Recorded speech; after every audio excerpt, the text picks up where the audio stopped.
Perkenalkan, nama saya Ria dengan NIM 3123100083, kelas B pagi. Di sini saya akan menyampaikan materi tentang struktural karya sastra.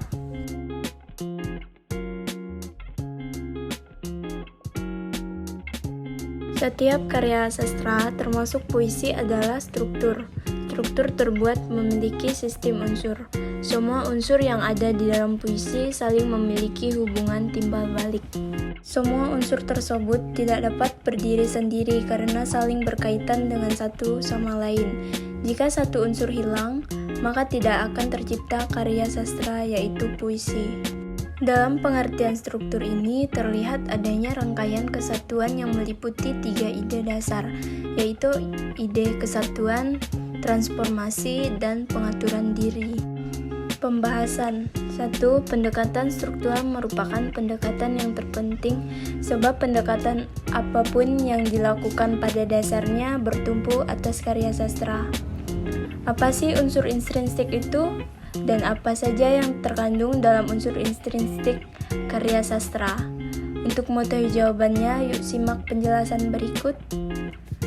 Unsur intrinsik adalah unsur yang membentuk dan mempengaruhi struktur yang berasal dari dalam karya sastra itu sendiri.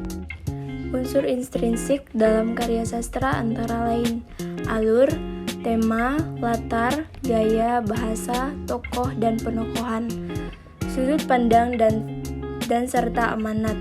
Yang pertama itu ada alur. 1. Alur atau pilot adalah rangkaian peristiwa dari awal sampai akhir yang sering berhubungan sehingga membentuk satu kesatuan cerita utuh. Dan pada terdapat 3 jenis alur, yaitu 1. Alur maju, yang kedua alur mundur, dan yang ketiga alur campur. Yang kedua itu ada tema. Inti masalah atau pokok pikiran dari sebuah karya sastra disebut dengan tema. Unsur tema ada 2 jenis, yaitu tema mayor dan tema minor. 3. Latar. Latar dalam karya sastra adalah keadaan atau kondisi yang mempengaruhi tokoh latar. Biasanya diketahui dengan latar tempat dan latar waktu. 4. Gaya bahasa.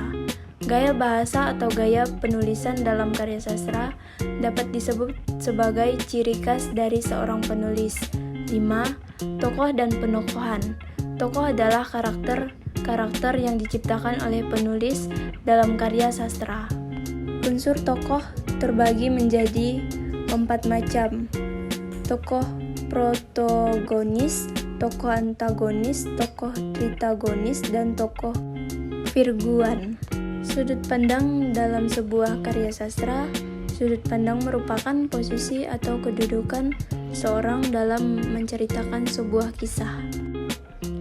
7. Amanat. Setiap cerita tentu mempunyai pesan dan moral, baik dalam bentuk tersirat maupun tersurat. Baiklah, sekian penyampaian materi dari saya. Saya ucapkan terima kasih.